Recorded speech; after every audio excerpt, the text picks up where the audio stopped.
All right, we're hooking up that meatloaf today, y'all. We're hooking it up. I know y'all want some of this. Y'all stick with me, and we getting ready to get started.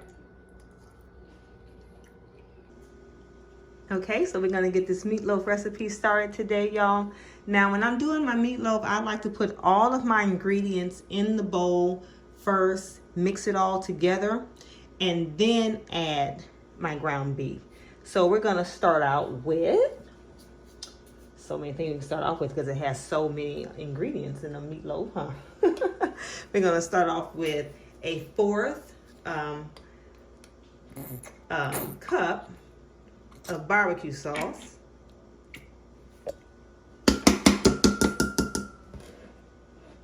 Fourth barbecue sauce. And we're gonna have, I'm not messing up over here, knocking stuff off my table here. Gonna have a fourth tablespoon of ketchup. Now on the ketchup, you can use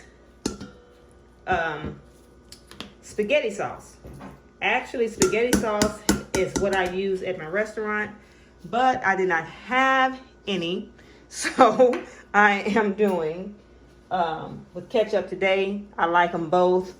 I just prefer to use spaghetti sauce, but ketchup tastes really, really good. Just have a little bit more tanginess to it. So now we're gonna go in and we're gonna put a tablespoon. Goodness, that almost knocked that completely off my table there. We're gonna go in with a tablespoon of garlic. And I like to use Lawry's. I'm just a Lawry's girl. We're gonna go in with a teaspoon of seasoning salt. You can use any brand, but there I am with Lawry's again.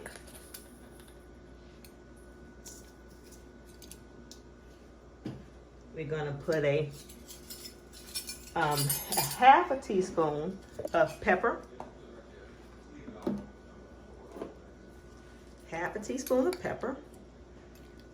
And if you like a little bit more pepper, like me, I tend to put a little bit more pepper for my own taste, but when I'm cooking for customers, I kind of watch it a little bit. Then we're gonna put a tablespoon of Italian seasoning. Tablespoon of Italian seasoning here. Pretty much it on the seasonings. Okay. Loving this good meatloaf. This meatloaf is going to be very nice and to have a tanginess to it, but that delicious brown mushroom gravy that we're going to top it off with is just going to give it the perfect balance. So we're going to go in now with a third cup of finely chopped onion. Now, the recipe calls for a chopped onion and bell pepper, but I'm cooking this for my husband tonight. He doesn't like the bell pepper, so we're going to leave it out. Okay, so we're going to also go in with a tablespoon of Worcestershire sauce. Did I say that right, y'all? I'm always jacking up the word Worcestershire. All right, got that in there. Okay, we're gonna go in with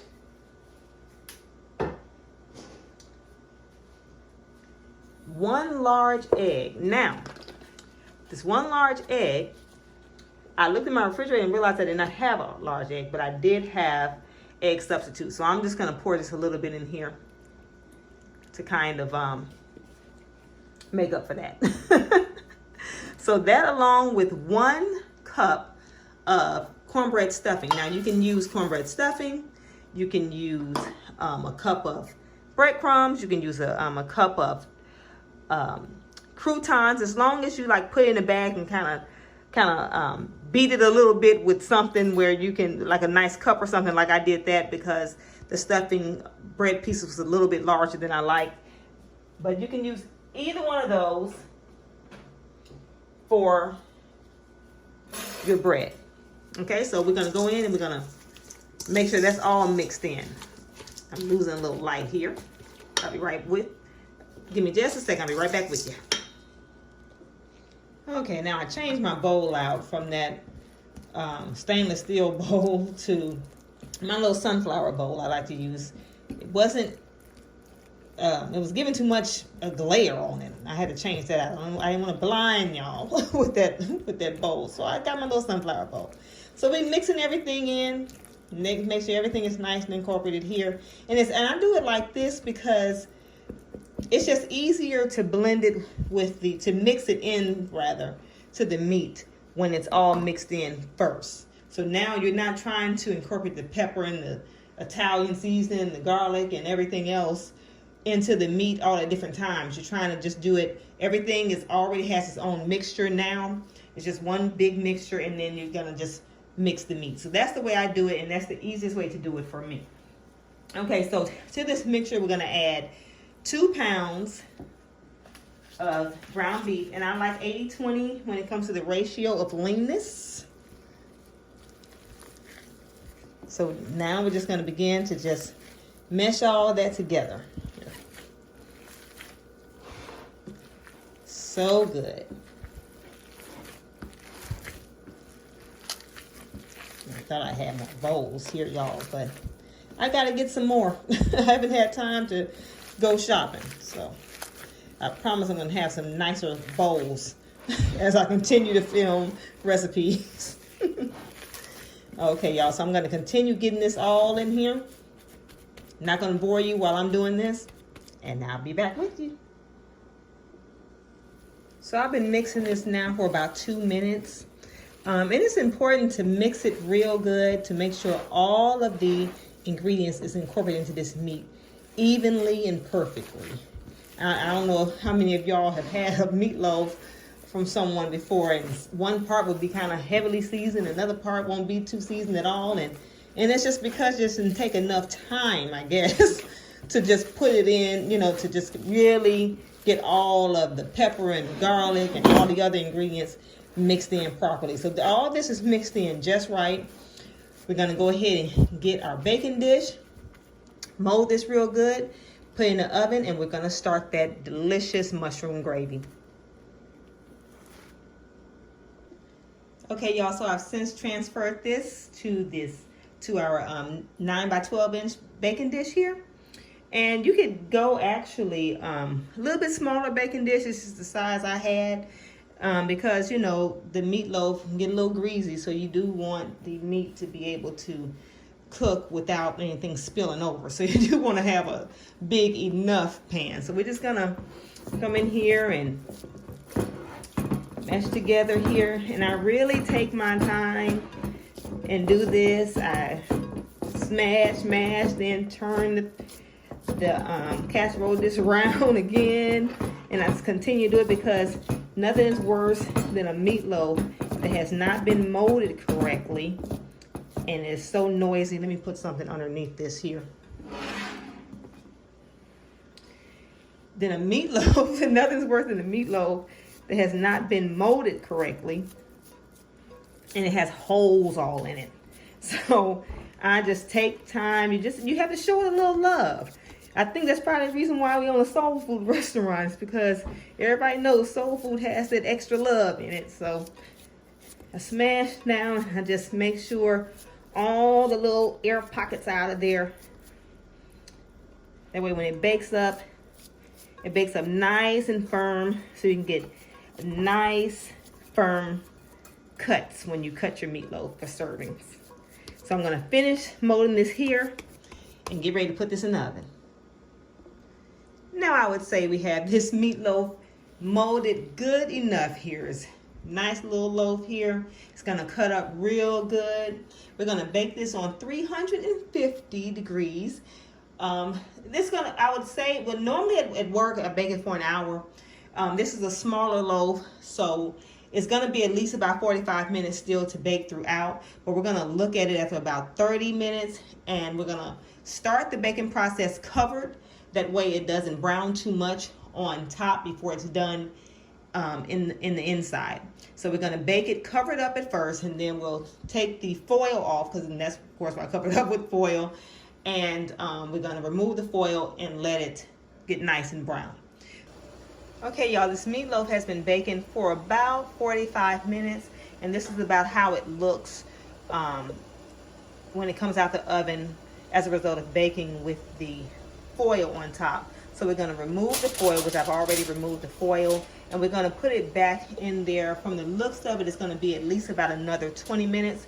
But in the descriptions at the end of this video, I will have the exact time this meatloaf took to actually bake. But we're removing it. It's been cooking for about 45 minutes, and we're going to have it in there, like I said, at least another 20 minutes. All right. Okay, y'all, working on this mushroom gravy. We're going to go in with about an 1/8 cup of vegetable oil. Now you can use butter instead of vegetable oil. I just prefer to use vegetable oil. It just works better for me with the, you don't have to worry about it burning nearly as quickly. So I just use vegetable oil instead of butter, but you can use butter, no problem. Okay, we're gonna get ready to put a few baby bella mushrooms, or again, whatever mushrooms you like as well. And I chopped mine here. Chop mine up a little bit. Make that good mushroom gravy.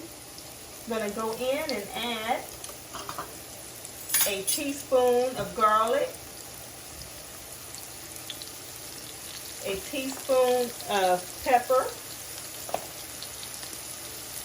and we're gonna go in with a teaspoon of sage. Yes, sage. Gonna work that all in. All right, getting those mushrooms nice and sauteed here.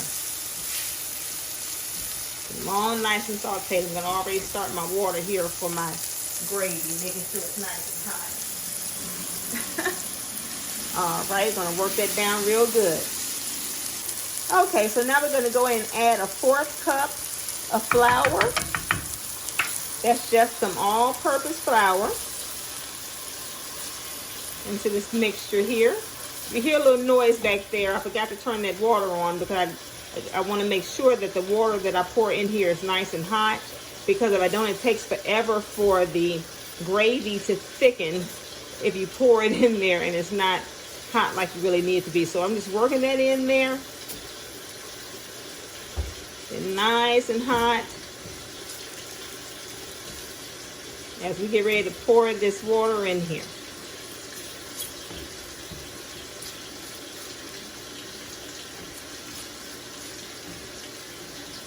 All right. And again, the reason why I use that vegetable oil, because if this was butter and I had to turn my water on late, my butter could possibly be burning. So I use vegetable oil. All right. So we're going to go in and we're going to put about, let's see here. We're going to start with 2 cups of water.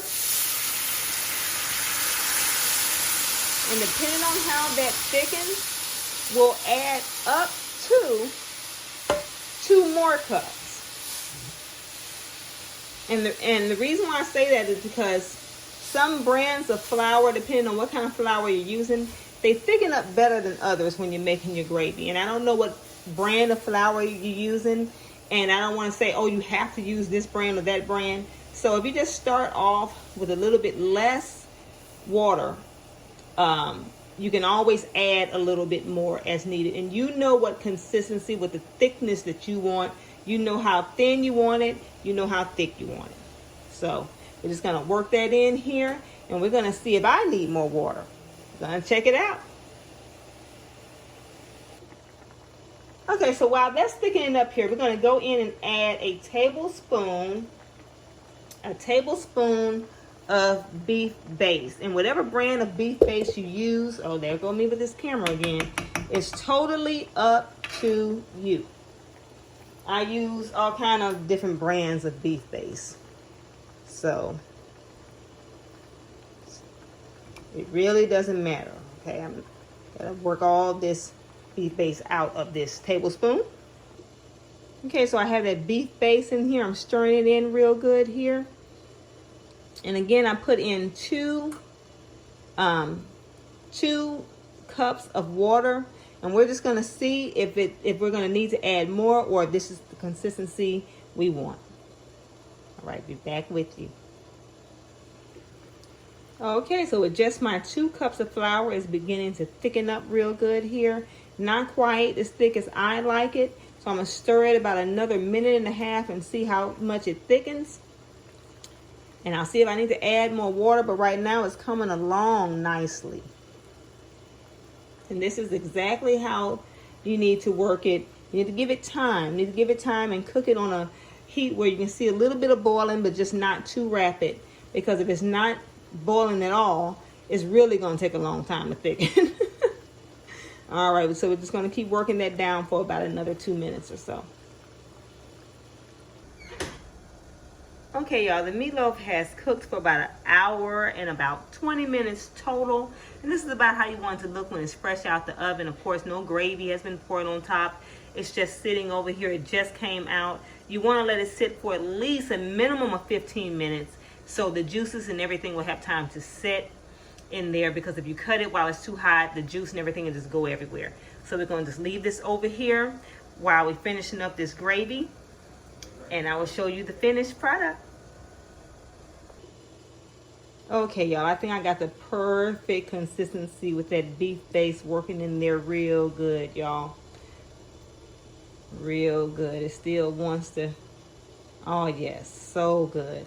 And this is about the consistency you want. Well, I know this consistency I want. It's the perfect thickness here. Absolute perfect thickness. And I did not have to use any more, well, the 2 cups, to put it like this, the 2 cups of water was perfect for me. Some will have to use a little bit more water because it'll be a little too thick, but I did not have to add any more water. I have the perfect consistency here. But if it's too thick when you first begin to stir your gravy here, feel free, just add a little bit more water at a time. Remember, you can't take it back, so just add that water sparingly. But it's going to be anywhere from at least 2 cups to as much as 4 cups, especially if you use like a self-rising flour in your gravy mix. Oh, that's perfect, y'all. So the meatloaf is all done, y'all. I've cut it. I let it sit long enough. It had very good firm cuts to it, y'all. It's so nice and tender. I'm pretty sure if you tried this recipe out, you are going to absolutely love it. I paired it up with some mashed potatoes, and we're getting ready to dig in tonight. I'll check y'all later.